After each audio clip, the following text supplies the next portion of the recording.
Here in Los Angeles. Just 1 year here in Los Angeles actually. I came from Jeddah before my posting here. And let me just acknowledge the presence of Undersecretary Rafaelita Aldaba of DTI. She's here. And of course, our friends from the Philippine Healthcare Information Management Systems, Business Process Management Industry from the Philippines. Welcome to West Valley. Welcome to West Valley.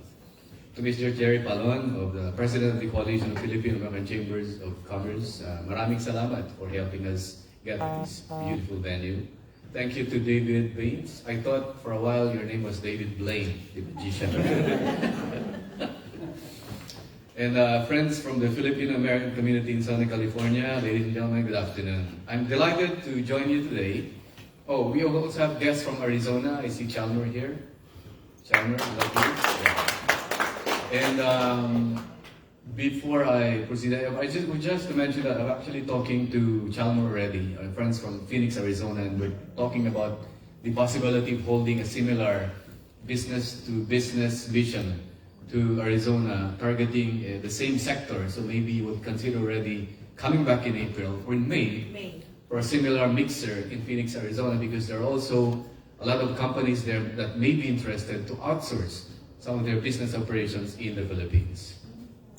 So I'm delighted to join you today, ladies and gentlemen, for the first ever, actually, in-person Philippine, I would say, business outsourcing mission since this pandemic put our lives practically to a standstill for close to 2 years. And we're just so happy to be finally out in the open, meeting people again, face to face.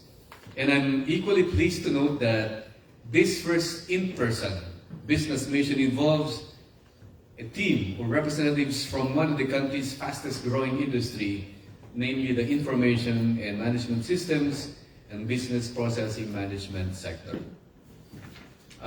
We are pleased to have worked with PTIC, headed by Mr. Eric Elnar here, in Los Angeles, in making sure that our delegates make a beeline for Los Angeles before you go back to the Philippines.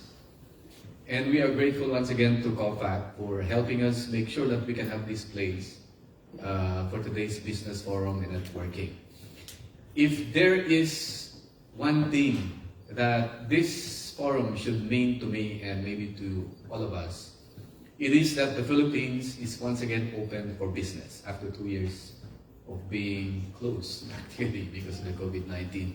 Ready to engage the world, specifically with foreign businesses, looking to get more value for every dollar they invest overseas, or for more economical ways of doing business through outsourcing without sacrificing quality.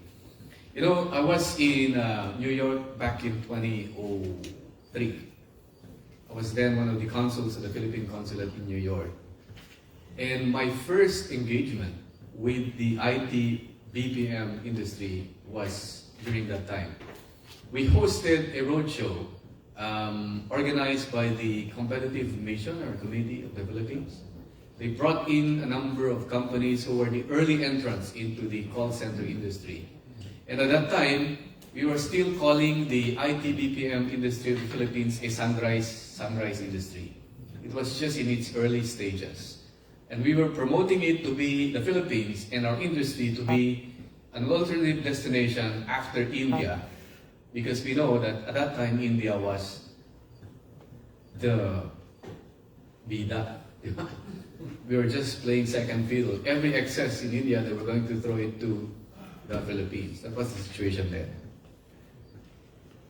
And the company's objective at that time was, of course, to advertise the Philippines as an alternative destination after India, or foreign companies looking to cut costs by finding IT-BPM service providers overseas for some of their back office business operations. Today, we can see a huge difference. The sector is no longer a sunrise industry because of our high adaptability to Western culture and competitive advantage in language and service orientation. The Philippines has in fact become a global leader, along with India in the IT-BPM sector And we remain at the forefront of voice and non-voice, BPM, as well as IT services. Am I correct? Tama ba yan? Please correct me if I'm wrong. I just took a look at the Google earlier and I saw this data. They say that if you want to ask anything, next to God who knows anything would be Google. It knows everything. Just ask Google. And today, ladies and gentlemen, we are joined by 12 Philippine companies that are into the HIMS and BPM sectors for what I hope would be a further demonstration of the Philippines' current standing as a top-tier destination and a market leader for IT BPM and now HIMS services. I will not steal the thunder from them because I know that there are some local companies that will be coming over later today to talk to you about what you can offer. So I'll let you explain for yourselves why they should choose you and the Philippines as their destination for their outsourcing needs. We were meeting with another company yesterday, and I think the main thing that you should do is to sell your company, your services. And I was talking to Undersecretary Aldaba today and to one of your colleagues here, and he was telling me that your stop here in LA is one of the most productive so far during your entire sojourn before you go back to the Philippines. In other words, you are not going home empty-handed. You are going home with a full plate, I hope. And I thank Eric here for helping us facilitate all these meetings that you're having. We thank the West Valley Chamber here for helping us get this venue, Mr. Jerry Balon, and we thank our PLDT representatives here for making sure that we all have the connectivity needed to make sure that their operations in the Philippines would meet the needs of whatever American company would like to locate in the Philippines sooner or later. So with that, ladies and gentlemen, I'd like to thank once again everybody who came here to be part of this business-to-business mixer. I wish you, the companies that are here, I wish you all the best. I hope that you'll get more contracts. And let me again reiterate our tentative plan to go back to Phoenix in May, Chalmer, May. And I've already extended the same invitation to PLDT, so we can have a similar mixer at the sidelines of our consular mobile service in Phoenix in May. We go out to the different areas actually of Los Angeles that are under the jurisdiction of the Philippine Consulate to render consular services. But we take advantage of it because we don't only just process passports, which is what many people think. All we do at the consulate is issue passports. That's not correct.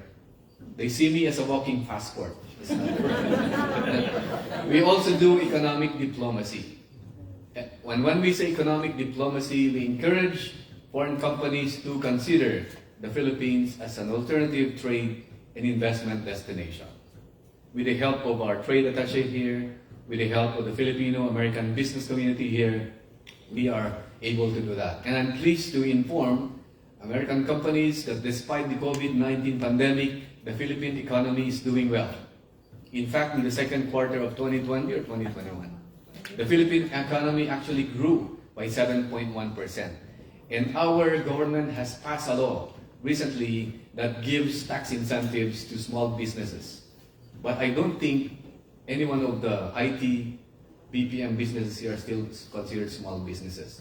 You have really grown tremendously, right? And congratulations for that. So once again, thank you very much for having me here, and I wish you all the best. Thank you.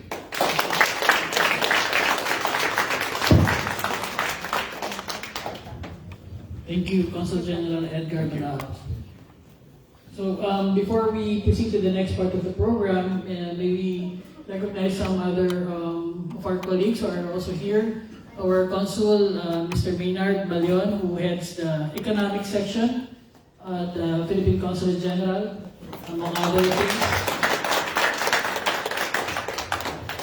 And then, of course, our team from the government sector who flew all the way from Manila, our director for the Board of Investments, Ms. Lani Darmiendo. and her colleague, Miss Anna Sanchez.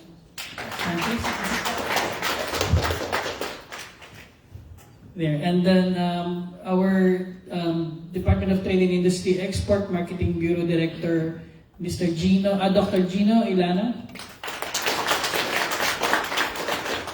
And our colleague from and his colleague, Miss Tess Loring. And lastly, our colleague from the Department of Information Communications Technology, Mr. Jihad Tanggol. There. So this delegation is both composed of the public and the private sector. So this is a real public-private partnership. And now we want to move on to a keynote speech from the head of the government delegation, our Undersecretary from the DTI Competitiveness and Innovation Group, Undersecretary Rafaelita Aldaba.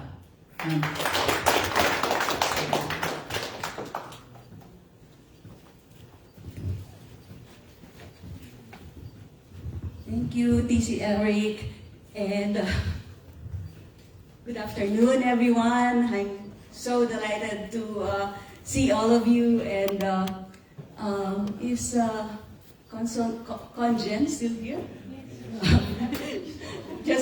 I just want to greet you, Consul General Edgar Badajos and the team from the DFA. Our, of course, friends from the Coalition of Filipino-American Chambers of Commerce. Thank you so much for all the support for helping us mount this event.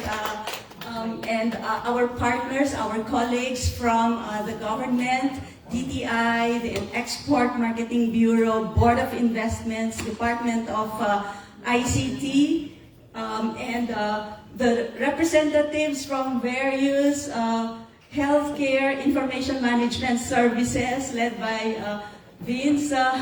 We're all very happy, like what I've said, very happy to be here.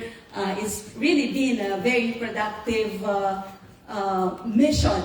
We're here for, I think, almost 2 weeks, right? And we'll be leaving home really, it's been a very productive mission.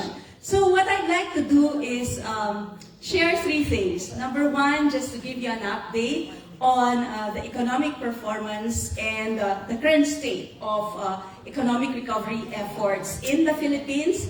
And then I'll also be highlighting the status of our Philippine healthcare information management services, highlighting the transformation that's currently taking place in the industry. As we all know, we're witnessing, we're seeing, we're feeling all these new technologies, and especially AI, machine learning. So all of these new technologies are now embedded and integrated in the services of our healthcare sector. And then lastly, I would also be sharing with you the various programs of the government to support the industry as well as to attract more investments to the Philippines.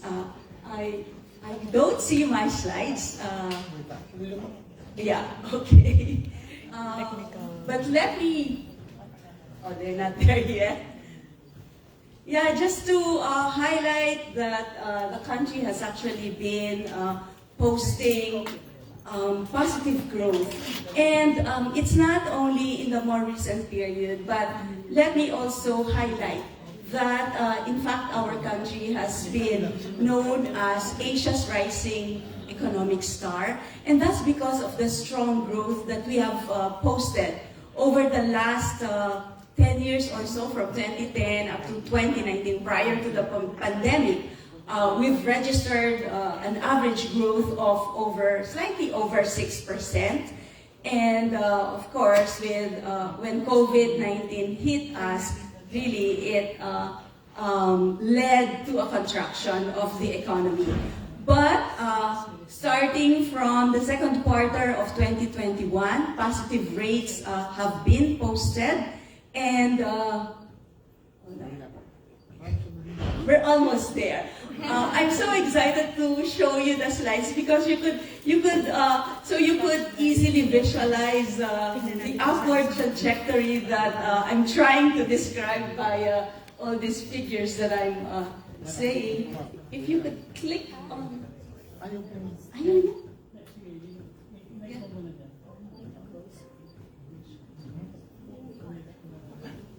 Some technical issues here.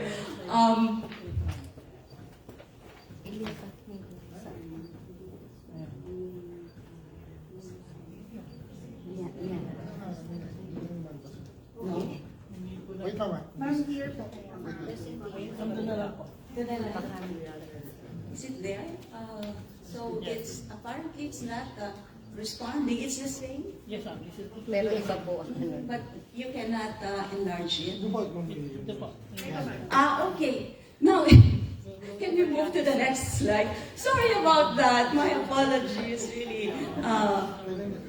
This is what I was trying to describe. In any case, we can move to this next slide, which would really show to you that our economic recovery is following already on a strong path. 12% during the second quarter of 2021, but this is a double-digit figure, as you can see, because we're coming from negative rates the previous year in 2020. So 6.9 in 2021, 7.7% in quarter 4 of 2021. And all this led to a full year growth of 5.6%. And as you can see, if we compare our performance versus our neighbors, it's 3.7 for Indonesia, 3.1 for Malaysia, 1.6 for Thailand, 2.6 for Vietnam, 7.2 for Singapore. So there's been a strong rebound starting from 2021. And that's due to the removal of restrictions, COVID restrictions, restrictions pertaining to the mobility of people, and business operations have already been allowed to operate 100%. Next, please. And to further... Sir Eric, Okay, it's a little bit slow, but okay. With respect to other indicators, economic indicators, as you can see, inflation rate has slowed down. And in terms of our employment rate, this also went up following the growth that has been posted. Unemployment rate has also declined to 6.6% in December 2021 from a peak of 17.6% in April 2020. With respect to other indicators for manufacturing, we're using the production manufacturing index, and as you can see, it's already above 50, which is the level that would indicate a healthy manufacturing economy. Next, please. So, again, a lot of our economic indicators are showing strong signs of recovery. Looking at the performance of our export sector, this would pertain to both goods and services. We grew by 8.3% in 2021. And with respect to foreign direct investment inflows, the same positive trend has been witnessed from 26.4% increase in 2021 versus 2019. The most recent figure is at 52.5%, covering the period 2020 and 2021. And this has been attributed to the positive foreign investor sentiment on the country's strong macroeconomic fundamentals and strong economic performance. Next, please. And given this performance, what we're also seeing, as you can see on the slide, are the credit ratings coming from various agencies. And recently, this was from Fitch Ratings in February of this year, last month. We were given a BBB rating, that's a notch above investment grade. Next, please. And as you know, the Philippine Health Information Management Services is part of a bigger industry, the IT, Business Process Management sector. And this sector, the IT-BPM, has been performing really very well. And in fact, it's a crucial pillar, a major contributor to the strong growth of the Philippine economy. And again, I'd like to highlight that in terms of revenues, this went up by 1.5% to around 27 billion US dollars. And this was happening during the pandemic. And for this year, the forecast is from 27 billion to 29 billion for this year. And at the same time, in terms of employment, we have 1.3 million people working in the IT-BPM sector. We are still #1 in voice and second to India in terms of non-voice services. Next, please. So, like what I've said, given all these new technologies, we're witnessing a transformation in the sector. The country is actually moving towards more complex, more high value added activities, and more innovation has been taking place. And this is indicated by the entry of new players as well as the creation of new markets. And this is happening across all the different segments of the IT-BPM sector. Apart from healthcare, we have animation, there's game development, IT and software, contact center and business process outsourcing, and global shared services. Next, please. For the healthcare system, this is the performance. As you can see, revenues for 2020 amounted to amounted to 3 billion US dollars. And the forecast for 2022 is between 3.3 to 3.5 billion US dollars. In terms of growth, that would translate to around 4.8 to 5.3% for the healthcare sector. And it's actually, if you compare it against the other sectors, it is actually the highest. Next, please. So, with respect to the competencies, these are what you can see on the slide. We have pharma, research, and life sciences. We offer health IT services, provider and payer-centric processes, along with clinical support services. I won't discuss the very detailed skills and competencies anymore, but for those of you who are interested, we can provide you a copy of the slide. Next, please. Again, just to illustrate how this transformation is taking place in the sector, you can see on the slide the health information management services covering the healthcare journey of patients. And the industry is able to support activities from low complexity such as pre-check-up and admission to more moderate patient admission and treatment to the more complicated post-admission patient discharge services. Next, please. So, in terms of performance, again, we'd like to highlight that the industry registered 3.1 billion revenues in 2021, 200,000 full-time workers. And like what I've said, our unique value proposition is that our industry is able to provide sophisticated and more complex services, delivering value, helping you to reduce risks, drive market edge, and fostering sustainability. And this is supported by our technology-enabled agents. And we have mobile and cloud solutions, data science and analytics, AI and machine learning for healthcare, robotic process automation, blockchain for healthcare, and of course, data security, which is very important in order for us to be successful in this transformation. Next, please.